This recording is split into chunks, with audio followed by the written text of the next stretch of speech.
Hola, soy Jaime Ocampo, el rector de la Escuela Normal Superior Santa Teresita. Bienvenidos a esta segunda emisión de la Escuela de Padres de la Escuela Normal Superior Santa Teresita, una estrategia que venimos implementando incluso desde antes de la pandemia para que la información, el trabajo que hacemos desde la educación, que debe ser tripartita, estudiantes, padres de familia y academia, pues llegue a todos los rincones de Sopetrán y afortunadamente pues a otros rincones del mundo, porque incluso nos han escrito a nuestro canal agradeciendo ese trabajo. Supimos incluso de que el programa anterior fue visto en algunas instituciones y utilizado como recurso para nuestros padres, y eso es bastante importante porque es una forma de proyección no solo de la institución, sino que el conocimiento pues lo debemos de compartir. Así que estas pildoritas que les vamos a dar el día de hoy esperamos que también sea de mucha ayuda. Hoy cuento con la presencia nuevamente de mi docente de apoyo, María Angélica Zuluaga. Bienvenida. Muy buenas tardes, gracias por escucharnos, por estar en este espacio pues todo el tiempo desde nuestro canal, escuchando esas pildoritas que dice el rector que vamos a estar dando. Bueno, muchas gracias. Bueno, y en esta esquina, aquí a mi derecha tengo a Mayra Holguín, psicóloga del Hospital Horacio Muñoz Escún, del municipio de Sopetrán, que nos han acompañado en muchas oportunidades capacitando a nuestros estudiantes, incluso a nuestros docentes en diferentes temas. La vez pasada estuvimos hablando de autonomía, de cómo en las familias podemos y debemos desarrollar la autonomía de nuestros estudiantes, y cómo cuando sobreprotegemos, pues esa autonomía a veces se ve fragmentada, se ve atacada, se ve menguada por el exceso de mimos. Hoy vamos a ver la otra cara de la moneda, y es cuando no tenemos esos padres que son absolutamente obsesivos en controlar todo el tiempo a los niños, sino que al contrario pues nos los dejan solos. Es lo que técnicamente podríamos llamar la ausencia parental. Entonces la primera pregunta que tenemos pues es para Mayra, y es precisamente cómo afecta esa ausencia parental a los niños y a las niñas de hoy. Bueno, muchas gracias por la invitación y por la articulación. Inicialmente me gustaría mucho aclarar que la ausencia parental no tiene que ser exclusivamente que no tengamos un papá o una mamá en casa. La ausencia parental puede ser esa sensación de abandono que experimentan el niño o la niña ante la ausencia física, puede ser, pero también como respuesta al rechazo, el maltrato, por ejemplo, y la negligencia. Entonces vamos a quedar claros en que la ausencia parental es la sensación de abandono, ¿cierto? Porque pues muchas veces tenemos papás que están en casa, pero quizá no hace una gran diferencia, no están presentes, no tienen una crianza activa. ¿Cómo afecta la ausencia parental a los niños y niñas de hoy? Pues hay múltiples consecuencias. Tenemos niños que ante la ausencia de los padres pueden como generar unos recursos internos, y estos recursos implican que ellos, por ejemplo, tengan autonomía, que sean resilientes, que tengan optimismo, buena autoestima. Está ese caso.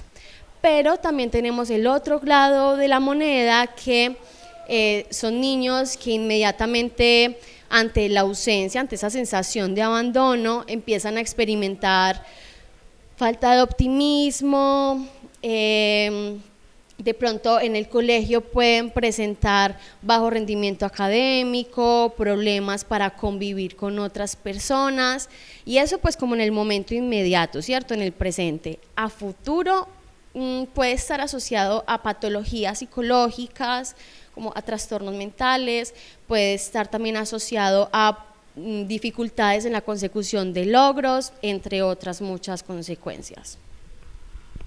Bueno, como vemos, casi que con esta pregunta nos podríamos quedar horas y horas, pero recordemos que esto es un programa que la idea es detonar en sus cerebros esa inquietud frente a lo que sería, pues en este caso, dejar a mi niño solo, porque eso es un poco el abandono. Se trata de, bueno, yo puedo estar ahí todos los días, puedo estar presente, es más, puedo ser un buen proveedor en mi casa, pero de espíritu no se siente la presencia del papá. Entonces, esta para ti, Angélica, esa afectación que tienen nuestros niños que es múltiple, como ya nos lo cuenta Mayra. A nivel de desarrollo, pues ¿cómo se ve afectado cuando los papás no están ahí? Bueno, cuando los papás no están ahí, que como decía Mayra, los papás no solo la figura como tal consanguínea, sino que también las relaciones de cuidadores que hacen ese proceso, no se dan cuenta de las alertas en el desarrollo. Entonces a veces los niños no hablan a edades de acuerdo al desarrollo infantil y los papás no se dan cuenta, entonces los niños pasan durante ese desarrollo sin las alarmas o sin activar las rutas de los profesionales necesarios para generar esos beneficios a nivel de físico, mental, de comunicación, que les permita un desarrollo efectivo. Entonces, así es como se afecta. No significa que cuando está esa ausencia siempre hayan alertas en el desarrollo. Como decía Mayra, también está la otra cara de la moneda, donde son niños que son resilientes, que logran el desarrollo igual a cualquier niño o niña, pero pensar en que esas alertas pueden existir y que es necesario tener ese acompañamiento para lograr verlas y hacer el acompañamiento necesario para mejorar ese beneficio. Bueno, algo que nos enseña mucho la naturaleza es que las familias son muy diversas y, por ejemplo, a mí me encanta, porque soy muy amante de los felinos, que las leonas son un montón de mamás comunitarias que inclusive amamantan las crías de otros y pues protegen a las crías de otros. Entonces hay digamos un pensamiento popular que si no se tiene a los dos padres, pues el niño puede generar algún tipo de patologías como las que mencionabas ahora, Mayra. Entonces, ¿qué tan absolutamente necesario es la presencia de los dos padres en la crianza de los chicos? Bueno, esta pregunta me parece muy interesante porque nos lleva a pensar en que la sociedad está cambiando. Las dinámicas cambian todo el tiempo, cada vez son más los hogares que crecen con solamente el acompañamiento de la madre o incluso con la crianza de abuelas o tías, otras personas que hacen parte de la familia. Entonces, absolutamente necesario no lo es. Tenemos claros ejemplos de dos padres en casa que no conocen a su hijo y que este niño o niña presenta emociones como temor, rabia, frustración, de pronto falta de empatía, ¿cierto? Y tenemos dos padres que quizá no están cumpliendo ni siquiera el rol de uno. Entonces, ¿qué es lo más importante? Más que la cantidad de cuidadores que tenga un niño, es la calidad que le estamos dando de cuidado a este niño o a esta niña, que logremos conocerlo, que nos preocupemos por sus necesidades. Las necesidades son las básicas, las conocemos: alimentación, descanso, cuidado, un hogar, pero ¿qué más necesita ese niño? No todos los niños y las niñas tienen las mismas necesidades y es importante que nos acerquemos a ellos para lograr indagar sobre esto.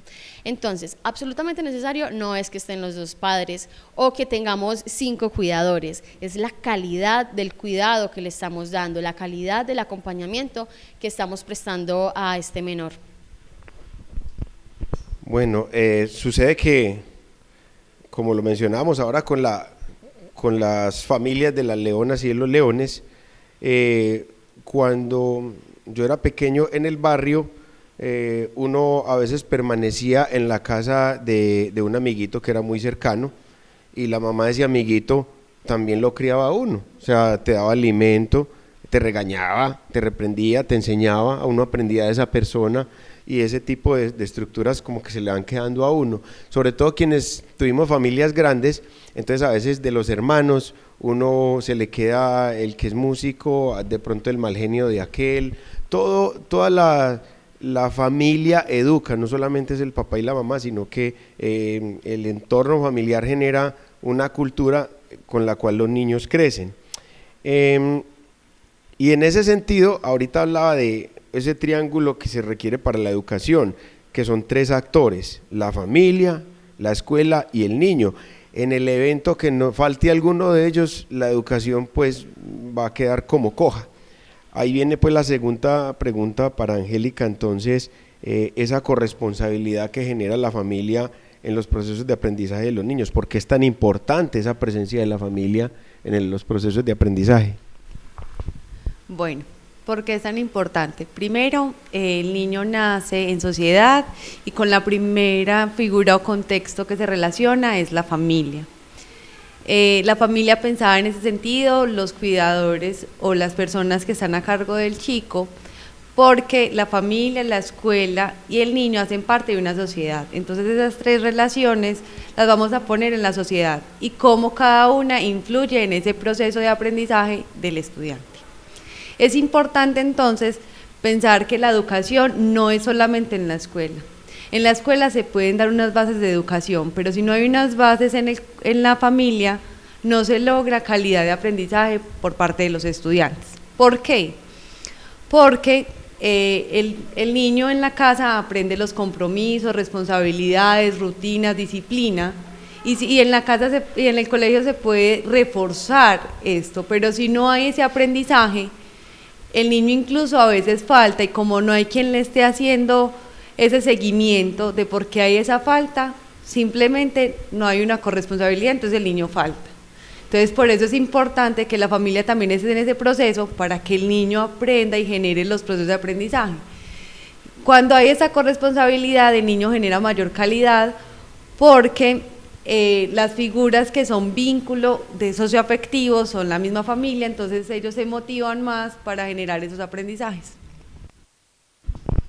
Muy bien, entonces absolutamente necesaria la presencia de nuestros papás en el proceso educativo, por eso bastante importante que conozcan qué está pasando con los chicos en la institución, y en el caso de nuestra institución tenemos un par de momentos importantes en el desarrollo académico cada periodo, y uno es esa alarma temprana o lo que llamamos el informe parcial, que a mediados del periodo se da, para decirle, ojo, que aquí estás aquí mal en esto, en aquello. También los temas comportamentales que finalmente pueden ser los que mayor dificultad generan para que el chico aprenda, y el informe pues de final de periodo. Eso es absolutamente necesario, la presencia de los papás. De hecho, incluso hay unas rutas cuando uno ve que los chicos están algo desatendidos o que los papás no vienen. Lo decíamos ahora, la sociedad entera educa, así que sucesos como los de un paro armado como el que acabó de suceder, eso también educa. A veces el niño se puede volver miedoso, se puede volver temeroso de salir, de relacionarse con personas extrañas. Esos eventos de sociedad le pueden generar también patologías a los chicos. Entonces todo un municipio es una escuela, toda la familia es escuela, incluso lo que se puede vivir a nivel planetario es una escuela, y la información que rueda en las redes se convierte en otro elemento formativo o que puede generar pues dificultades. En esos primeros 7 años, tradicionalmente se dice en la psicología que es cuando el chico se forma el carácter, y algunos autores casi que dicen, no, es que después de los 7 años, si la persona es miedosa, va a ser miedosa toda la vida, si es temerosa, va a ser temerosa toda la vida. En ese sentido, pues primero validar si eso sí es cierto o no, Mayra, y entonces ahí qué tan importante es tener ese acompañamiento en esa infancia. Bueno, efectivamente en los primeros años de vida es cuando se consolida el aprendizaje de una forma muy clara. Entonces, cuando este niño, por ejemplo, es desatendido con sus necesidades básicas y necesita llorar y gritar para poder ser alimentado, para poder ser cobijado, esto en el niño genera una especie de inestabilidad emocional. ¿Qué nos puede ayudar a garantizar estabilidad emocional en esa persona? Garantizar sus necesidades básicas, la protección, el cuidado, la alimentación, el amor es una necesidad básica en los niños. pero que sea un elemento acabado después de los 7 años, yo no comulgo con esa idea. Creo que siempre estamos en constante cambio, que podemos modificar nuestras conductas, que podemos reflexionar nuestros pensamientos y emociones, y en ese sentido generar nuevos aprendizajes adaptativos. Lo que sí es que es muy importante y nos va a poder determinar de pronto como la calidad de vida de esta persona si tenemos un correcto acompañamiento en la primera infancia. Bueno, tenemos una duda en el guión que creamos y dice que cómo afecta la ausencia parental en el proceso de aprendizaje. ¿En qué se diferenciaría esa primera pregunta? Porque es la corresponsabilidad de la familia en los procesos de aprendizaje. Entonces uno es corresponsabilidad y el otro es la ausencia parental. Bueno, ¿cuál es la diferencia? Es que la corresponsabilidad es ese acompañamiento, ¿cierto? Los procesos de aprendizaje son muy variados y varían en múltiples formas de los estudiantes porque todos tienen una forma distinta de aprender. En esa medida, ¿cómo afecta? O sea, vendría a ser la misma corresponsabilidad.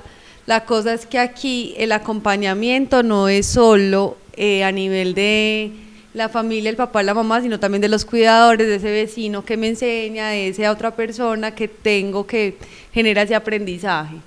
Entonces, y porque algo que también se me olvidaba decir y es que todo educa y en los procesos de aprendizaje, por ejemplo, cuando hablamos de chicos con discapacidad, que el aprendizaje puede ser lento, puede variar en los ritmos, en los estilos, como por ejemplo los servicios externos, como decir a la cultura pintar, a tener piano de acuerdo a las habilidades y capacidades, pueden fortalecer ese proceso de aprendizaje, pero cuando no hay un acompañamiento en la familia, no se generan esos otros servicios que pueden complementar las falencias que tienen nuestros estudiantes en el proceso académico.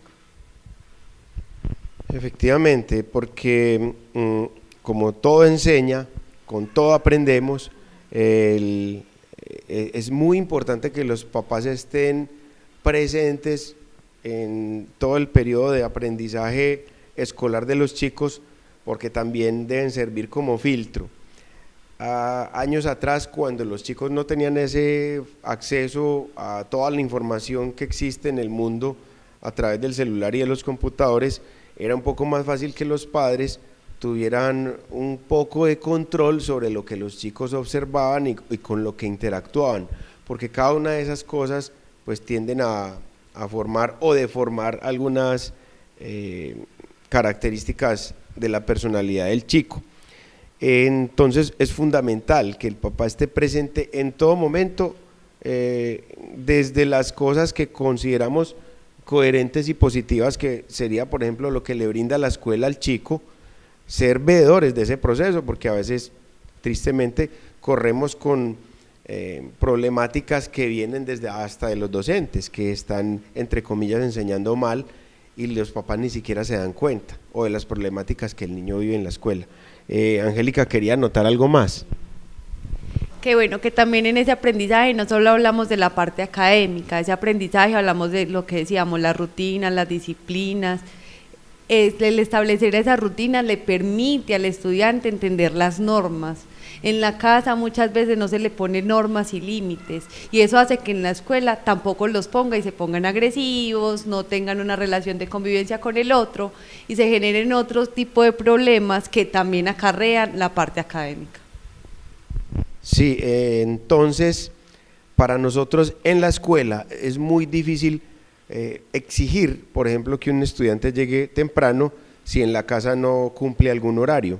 Es muy difícil demandarle a ellos que guarden silencio mientras otros compañeros están hablando o el docente está explicando, si en la casa no se le forma para que atienda y escuche a las demás personas. Es muy difícil solicitar en la escuela el buen trato a los demás si hay maltrato en la casa.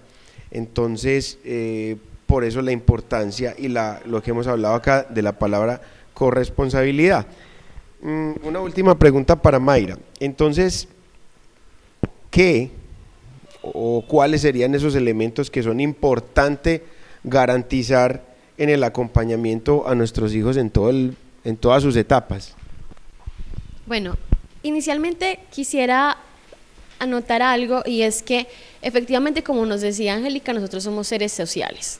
Los seres sociales aprendemos casi que todo por imitación, es la forma en la que nuestro cerebro procesa la información y logra aprender. ¿Qué quiere decir eso? Que si en casa no aprendemos a gestionar nuestras emociones y respondemos con gritos, ese niño no va a aprender a gestionar sus emociones. Si, por ejemplo, en casa no ponemos normas, no tenemos límites, el niño no tiene de dónde aprender a imitar eso. Por eso es muy importante que en casa logremos sensibilizarnos con nuestros actos, con nuestras propias conductas, y reconocer que nuestros niños, y yo soy la cuidadora de, no tengo que ser su madre, no tengo que ser su tía, soy simplemente una cuidadora, estoy alrededor de él, mis comportamientos no van a pasar desapercibidos. No estamos exagerando cuando decimos que los niños son unas esponjas para aprender todo lo que hay a su alrededor. Y tenemos pues como una sugerencia, hay un modelo de desarrollo positivo que se llaman las 5 Cs, que nos dice que para los niños es importante tener, primero, competencia, confianza, conexión, carácter y cuidado. ¿Cuidado por qué?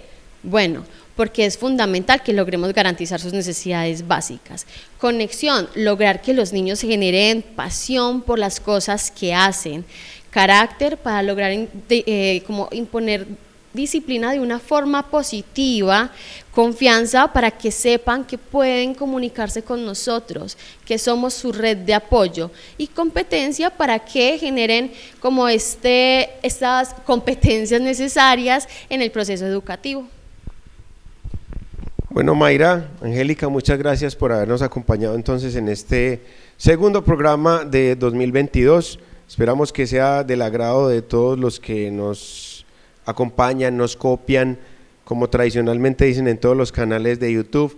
Ahí está el like, dele like, comparta a muchas personas. Yo sé que esta información le puede servir a estudiantes de pedagogía, le puede servir a todos los padres, obviamente, de nuestra institución, le puede servir a los maestros, a tanta gente. Entonces pues lo hacemos con mucho cariño acá desde la Escuela Normal Superior Santa Teresita para todos ustedes. Nos vemos otro día, mucha suerte, gracias.